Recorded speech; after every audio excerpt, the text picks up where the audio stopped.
Hi everyone, it's Phil here from Willara, and I'm here with Mark Jacobson from Replas because we've got this amazing 38-acre property and we want it to be Australia's most inclusive farm. But one of the problems with our lake pathway was that through a good part of the season it became inaccessible with mud. So we talked to Mark and you kindly helped us with a solution, mate. Tell us about it. Look, we're privileged to be here because recycled plastic is the perfect fit from a material point of view. It won't rot, split, and it actually lives in wet conditions like this. It's a floating deck which is flexible, so there's no piers to put in. It's very easy to put in. We can engage the students here to be involved with that. Yep. But better still, it comes from the local community, the recycled plastic from Coles and Woolworths.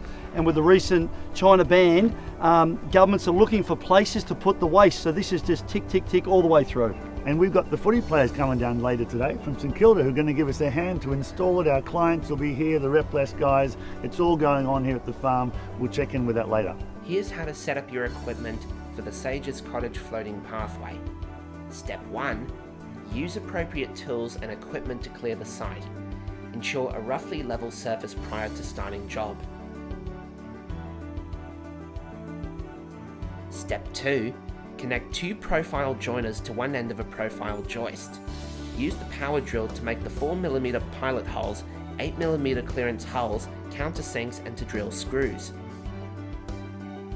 Drill 2 75mm bugle screws on each side at the end of a profile joist, connecting one profile joiner on either side of the profile joist, secured by 2 75mm bugle screws for each joiner. Each profile joiner is also secured to the following profile joists with 2 additional screws between joiner and joist. Also ensure that any screws on opposing sides are not in the same line. For a smooth and flush appearance, screws can be countersunk into the surface. Use the countersink drill bit to drill countersinks before drilling in the screws if required. Step 3. Place 4 sets 3.6 meter length of joists and joiners from step 2, side by side, separated by 450mm to 600mm, depending on KPA requirement to make up the first section.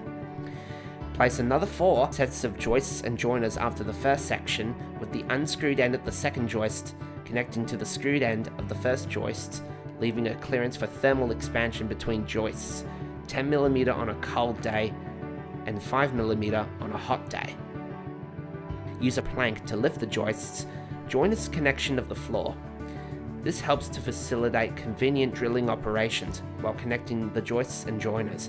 The joists and joiners can also be held in place with the help of a clamp to ensure that the joists and joiners have a level surface and are connected securely. Step 4. Begin attaching the first Enduroplank decking board, drilling 2 100mm bugle screws in the middle joist. When number of joists are even, drill 2 screws in both middle joists to ensure the Enduroplank doesn't shake while performing further drilling applications, followed by 1 100mm bugle screw each on the other joists. Initially leave the screws popping up a little bit above the surface. Step 5. Attach another Enduroplank board at the end of the first section, leaving the screws up like the first board. Ensure the joists are 450mm to 600mm apart as required, and the plank sits correctly and level above the joists. Now, roughly place more Enduroplanks on the first section, separated by a gap of 5mm between planks. Make sure the planks are in line with each other. Now, the first and last Enduroplanks with the screws up can be used to draw the reference chalk lines on the following Enduroplanks. Step 6. Use the first Enduroplank and the reference lines to screw on the following Enduroplanks, providing a 5mm gap between the Enduroplanks. Once the first section is completed, the screws on the first Enduroplank can be flushed in. Step 7. Connect more sections of profile joists and joiners as mentioned in Step 3 to extend the length of the bridge as required. Use the spirit level and the power drill to ensure that following profile joists are in level and in line with each other and connected securely. Step 8. Continue to install the Enduroplanks for the required length of the deck, leaving a 5mm gap between planks as outlined in Step 5. Step 9. In case of bends, stakes are used to hold the profile joists in place, which help to keep the shape of the bend. The profile joists are first constructed for the length desired, after which they are bent to the required profile and shape. They are then held in place with the help of pointed 300mm long stakes. Depending on ground condition, longer stakes may be required, which are driven and screwed to each end of the length of the joist profile. The stakes are buried into the ground and are kept in level with the profile joists.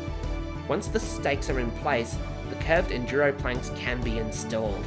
Note: while performing any screw drilling applications, a 4mm pilot hole and an 8mm clearance hole need to be drilled prior to fastening the screw for all and any applications.